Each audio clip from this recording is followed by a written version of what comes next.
So my day job is as head of policy at the Charities Aid Foundation. So, a lot of that is kind of normal public policy affecting philanthropy and charities. But the other thing that I've done for the last 6 or 7 years is kind of develop an interest in the history of philanthropy. So I published a book, as Adrian said, which I've got a copy next to me there. And I've also subsequently done some guest lectures for master's courses on philanthropy at the University of Kent and Cass Business School. I even have an entire Twitter feed that's entirely dedicated to the history of philanthropy, if that's not too niche for everybody. And I guess what I also try to do is bring a historical lens to all of the policy work that I do, because I actually think it provides a real richness of context and quite a lot of, it's helped me, I think, to have some insights, hopefully, and also to kind of be able to point out historical comparisons and where there are themes from the past that it's worth being aware of, because it remains a really kind of understudied area even within academia. There's not that many people who specialize in the history of philanthropy. I guess just to flesh out that thought on why I think it's useful, I gave a talk briefly at the launch of the UK Philanthropy Archive last year, which is a new venture at the University of Kent, about why as a practitioner I found it interesting, which forced me to put some thoughts down on paper. And just a few of those I think that are relevant. I think one very basic one is, for people involved in philanthropy or philanthropists themselves, I think that sense of continuity and of being part of something much bigger than yourself that's been around for a long time, and to some extent, you're able to stand on the shoulders of giants, is quite reassuring. I guess part of that is a sense that probably everything that you're discovering in terms of things that work and don't work has probably been tried and worked or not worked somewhere before. So actually, if you look to history, there's a lot of lessons to be taken about that. I think also, and probably what I'm going to focus on in what I want to talk to you about tonight, it's a really useful way of getting a sense of what are some of the key themes about philanthropy that recur, and obviously kind of highlight quite deep-seated truths about philanthropy and the role it plays in society and kind of what motivates and drives it. So what I want to focus on tonight is to talk a bit about some thinking I've been doing over the last year during the pandemic about particularly what history can tell us about how philanthropy has responded in crises and also how it has been affected by crises. And I've tried to give a particular sort of local spin or a focus on kind of place-based philanthropy, since this is obviously a community foundation, and to tie it into some themes that I think are kind of relevant more broadly to philanthropy, but have particular relevance in the context of crises. So the first is around the importance of place. So I'm sure, all of you as donors involved in one way or another with the Community Foundation are aware that place is a kind of huge motivating factor and something that shapes your giving. But I think it's really interesting during the pandemic that it's at one and the same time something that's entirely global by its very nature, but also has forced people to think much more locally than ever before. We certainly saw evidence in the research that we did at CAF that people had shifted a lot of their giving more locally and away from other causes like national medical research and away from things like international development in the early phases of the pandemic. And I think it's really interesting to look at this historically, because obviously historically place and community were largely synonymous, because the limitations on communication and travel meant that where you lived was probably where your community was. I think that's obviously less true now, and there's a really interesting question there about the extent to which technology has meant that place and community have diverged, and what that might mean for philanthropy. But when you look at the history of disasters and crises, it's interesting that actually they have a tendency to make people, even in the past, look beyond their own narrow confines. So there's some very interesting examples of disaster relief funds, which I'll come back to later, but were a very common feature of the philanthropic landscape for hundreds of years in response to things like fires and floods and colliery disasters and famines and these sorts of things. And they would set up temporary disaster funds. But in terms of the donations that they attracted, obviously they attracted attracted them from the local area, but they were also surprisingly global in nature. So the example of the Lancashire Cotton Famine Relief Fund at the end of the 19th century, for instance, reports in the Times showed that they had large overseas donations from Australia. They received over £5,000 from Nova Scotia and over £4,000 from Brazil. It says other amounts were raised from places such as Smyrna, Java, the Sandwich Islands, and Madeira, which is obviously partly a reflection of Britain's remaining empire at that point and those connections. But I think it shows that people's sense of solidarity can, when touched, can extend far beyond their local geography. I think there's a really interesting example that has modern relevance as well that I really like. It's the story of a gift by the Choctaw and Cherokee nations, so Native Americans, who read about the Irish potato famine in 1847 during the year of Black 47, and were so moved by this and the sense of how much they felt it reflected their own struggles, that they gave what was a surprisingly large amount of money for them. I think it was in the order of sort of $500 to help the Irish people.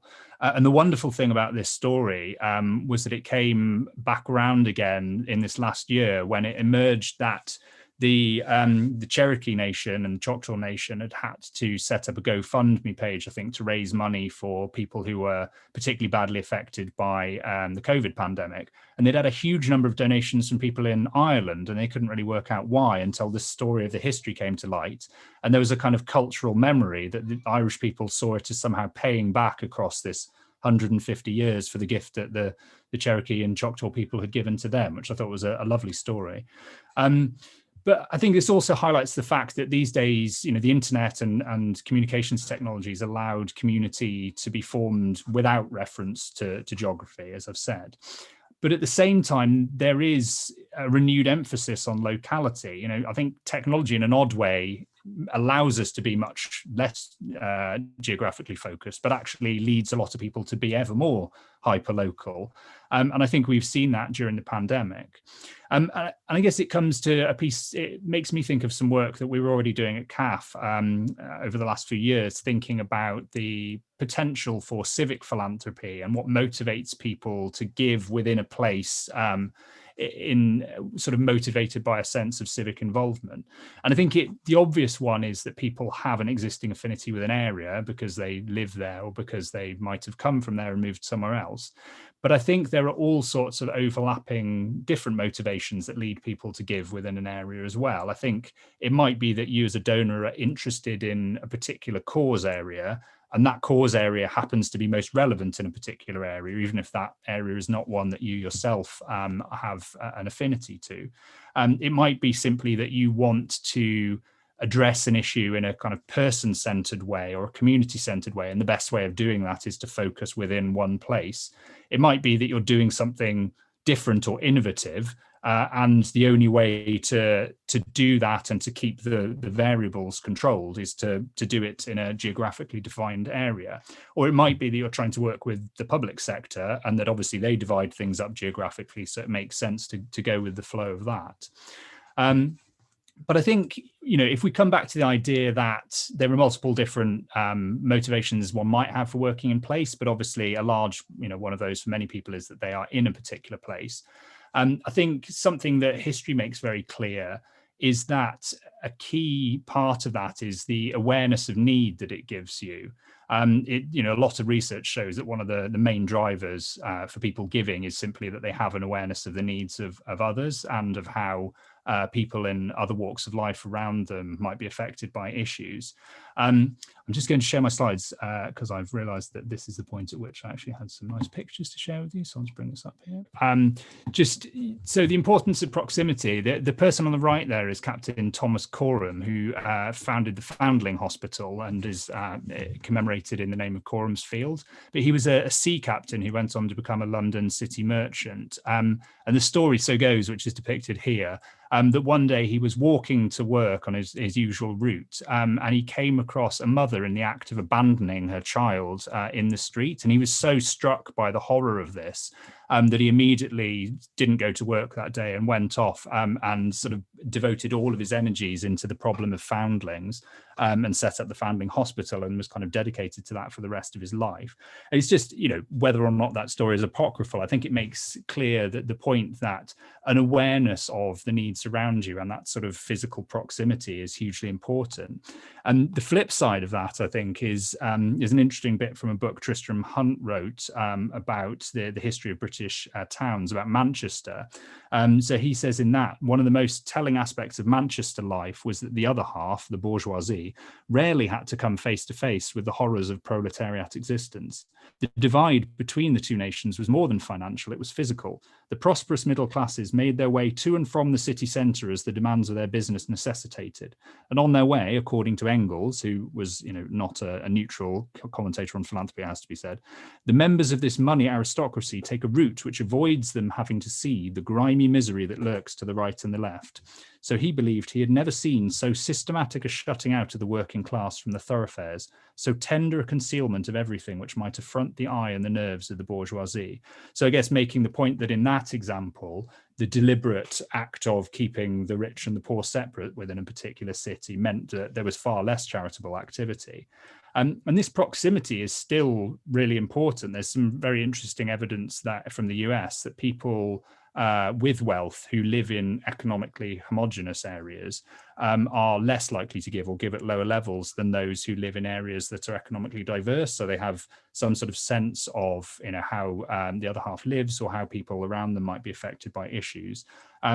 Actually, interestingly, that effect can be reversed simply by engineering a short interaction between people from different walks of life, or even actually showing a video. And I guess the thing that's interesting during the pandemic is we've all had an enormous amount of proximity forced upon us during the pandemic. So that the nature of where we live has become much more important than ever before. And one element of that and that awareness of need, I think, is a recognition of the reality of inequality in society. And I think that's been seen particularly during the pandemic in terms of the unequal effects that it's had on people from different communities. And I think that's always been true during epidemics and other crises. There's a great quote from the 17th century dramatist Thomas Lodge, who says, talking about the plague here, he says, "Where the infestion most rageth, there poverty reigneth amongst the commons, which having no supplies to satisfy the greedy desire of those that should attend them, are for the most part left desolate and die without relief." So saying that actually poverty was one of the defining characteristics determining whether communities were badly affected by the plague or not. And the interesting thing for philanthropy, I think, was that philanthropists were obviously affected by this awareness, but there was also a sort of a more pragmatic recognition that such stark inequality was a problem in itself, but also posed challenges for society in terms of the unrest that it could foment.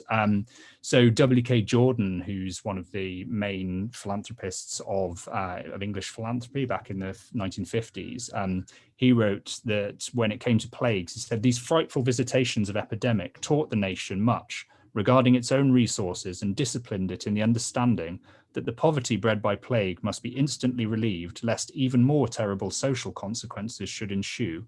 Indeed, it is not too much to say that men had come to understand that poverty itself was a kind of plague, epidemic in the industrial society."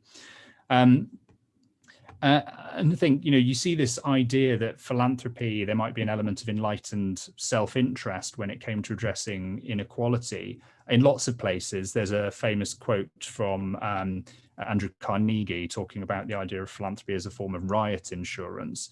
And there's a lovely example of this in George Bernard Shaw's play, Major Barbara, where it's all about a young woman, Barbara Undershaft, whose father is an arms dealer, and she joins the Salvation Army. So it's all about the ethical dilemmas that she has in doing that. But in that one character, Commissioner Baines of the Salvation Army says, "Let me tell you that there would have been rioting in this winter in London but for us." And Major Undershaft says, "You really think so?" Baines says, "I know it. I remember 1886, when you rich gentlemen hardened your hearts against the cry of the poor. They broke the windows of your clubs in Pall Mall." And Undershaft says, "Yes, and the Mansion House Fund went up next day from £30,000 to 79,000. The whole play of Major Barber is all about the kind of ethical issues around donations and where sources of money come from. And there's a really good quote here that I just want to share again with you on this issue of the idea of here we go. From none other than Churchill, actually, at the point at which he was a liberal rather than when he switched sides to become a Tory. But actually making the case that, in his opinion, the biggest problem for Britain at that point was not to be found overseas in terms of the empire or in terms of foreign affairs, but the inequality that was rife in the country at the time and the unrest that could cause, which is not a particularly well-known quote, but I think it's very interesting.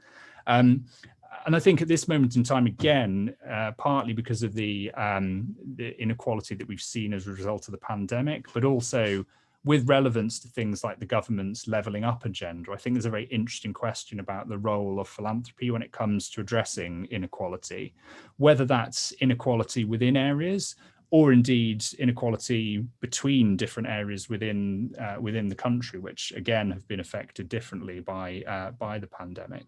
And to show that concern about the impact, this was to make the point, I think, in a different talk I gave, though, that in philanthropy, like in so many other things, there's a concern that assets and activity gets pulled by the gravitational force of London and the southeast within the UK. But that's not a new concern, and there's long been a worry that there's a sort of distorting effect of London and the southeast on the UK economy. Oh, sorry, I'm just going to come back for a second. But I think one thing I wanted to flag up as I think a really relevant trend that you can see very clearly from the history when it comes to the impact of pandemics and other crises is that it tends to have an effect in terms of making people want to rationalize or centralize philanthropy in some sense. If you look at the long sweep of the history of philanthropy in very, very broad terms, you sort of see it go from direct person-to-person giving at a parish level, essentially kind of alms giving, driven by human contact and individual decisions about who is deserving of charity, and the act of giving is personal, through a process of sort of ever-increasing formalization and intermediation.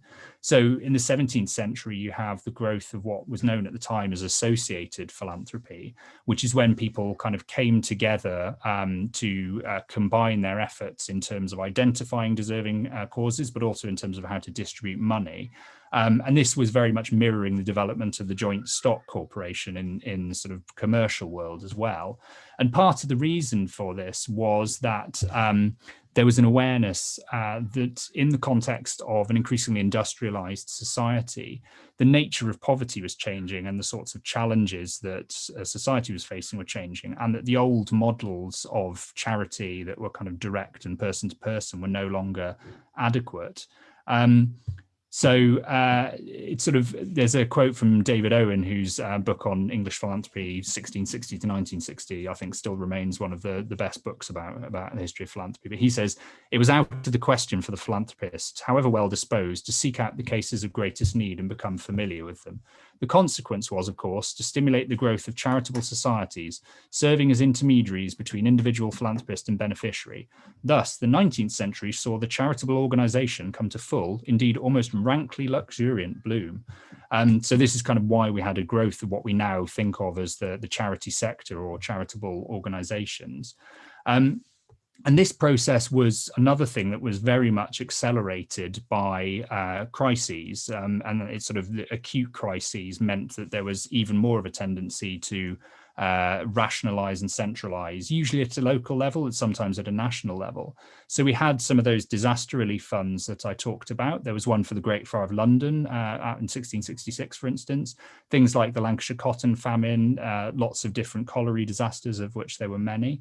And then you see during World War I, for instance, there was the formation of a national relief fund, which obviously happened at a national level to coordinate the charitable effort towards supporting the war. And I think this become very apparent during this pandemic, which is the importance of infrastructure and the need to have that infrastructure in place before a crisis hits, because it's the thing that allows you, well, to do a number of things. One of those things is to understand better social problems, particularly in a local area, and to have a better sense of what those needs are. So I'd say one of the things that infrastructure like that we saw in the past, but certainly like community foundations now, brings value in is in understanding poverty and local needs much better. The history of this is really interesting. It goes from, on the left there, initially when people wanted to start trying to do philanthropy more systematically and effectively, there wasn't really anywhere they could go. There started to emerge a number of individuals who were well known for being good at philanthropy. So down at the bottom there, Thomas Firmin in the 18th century was a London merchant who was famed for being particularly good at charitable giving, and other donors started to sort of seek him out to advise them and in some cases to do their giving for them, to the extent that he became known as the Almoner General of London. And actually Charles Dickens is there because one of the lesser known things about him was for his whole career, he had a sideline advising Angela Burdett Coutts on her philanthropy, because she'd read some of his social journalism and thought he might have a good handle on issues of poverty. And then he challenged her, but he also shaped her giving over many, many years. But then at a wider level, there are very important things like the advent of the census, which obviously, again, is very topical at the moment. But the first census in 1801 had a real impact on making people aware for the first time of the nature and scale of poverty around the UK. And that had a big effect on philanthropy. And then philanthropists themselves, having recognized the benefit of data and understanding things in a much more rigorous way, started to fund social research themselves. So on the right there, we have Sebom Rowntree and his father, Joseph Rowntree, as well. And so you get this combination of the infrastructure that I was mentioning before, and investigation. So to get the kind of understanding and the data to understand local needs. And there's a wonderful statement of this, I think, really kind of brings it together. So this is from the editor of Harper's Weekly, so in the US, but in 1915, there was a series of debates between him and the Chicago philanthropist and businessman Julius Rosenwald, who was the chief executive of Sears and Roebuck at the time, but also a fascinating philanthropist. And Hapgood said, giving his view of how charity had kind of changed and formalized, I think which reflects a lot of what I've said. He said, once charity was personal, giving a cent to a beggar, visiting the needy in the neighborhood, being personally open to individual appeal, exhausted the prevailing conceptions of help for the suffering. But when man began to organize society on a far more complex basis, he found hand-to-hand charity insufficient. He had harnessed steam. He had invented machines, forces of nature to do his work. Organization was everywhere. Organization came into charity. With organization came investigation. Earnest, efficient citizens supported it because they believed it was scientific, effective, and they desired knowledge and brains as well as heartthrob behind their efforts. Which I think sort of shows that combination of sort of infrastructure and information and kind of what a big role that played in shaping philanthropy as we think about it today. And some words from Frederick Goff, who was the key driving force behind the foundation of the first community foundation in Cleveland actually in about 1915 originally, and then it grew in the 20s. Talking about the role that community foundations play in doing precisely that. So in sort of bringing people together in a local area and providing infrastructure that can give them the information they need about local needs and put them in contact with organizations that can do that. And I just I'll just go through these quickly. This was just to say, I think the other thing that we've seen as a result of the pandemic is that it's brought to light quite big questions about the role of philanthropy and where it sits in relation to various other things. So firstly, I think in relation to the state, crises like the pandemic make us think about what our expectations are in terms of where we look to philanthropy and where we look to the state. And thought I'd include this statement from William Beveridge, who, having been a chief architect of the welfare state, also wrote a book all about his views on why philanthropy would remain vitally important within a welfare state. And I think it's hugely relevant still today. But I also think another thing that we've seen during the pandemic that's interesting is businesses, and the idea of sort of purpose-led business has been very prominent again. And I wanted to just briefly make the point there that actually the idea that we somehow need to combine business and purpose goes in the opposite direction to what history tells you, which is that nobody ever really used to see a dividing line between the two. And we've sort of invented that over the years. And now we're rediscovering the idea that business might have to have a social purpose, and that a lot of these big philanthropists of the past either use their business to do that, or they would have a sort of enlightened self-interest in using their philanthropy to support the well-being of their workers. So there's a selection of some of the well-known examples of kind of modern workers' villages, like Saltaire and New Earswick up in York. When we look back on this period from the future, do we think philanthropy is going to be seen to have stepped up during the pandemic, or will the consensus be that more could have been done? Another one, going to what I was saying before, what role do people think philanthropy can play in the levelling up agenda? Do we think it's a thing that can help to bring people together, to build strong communities and foster wider civic engagement? And I guess the final one, going to that question about infrastructure, how do you coordinate philanthropy and make it effective in a particular place or local area, but without stifling it or without kind of, killing the goose that laid the golden egg in the first place?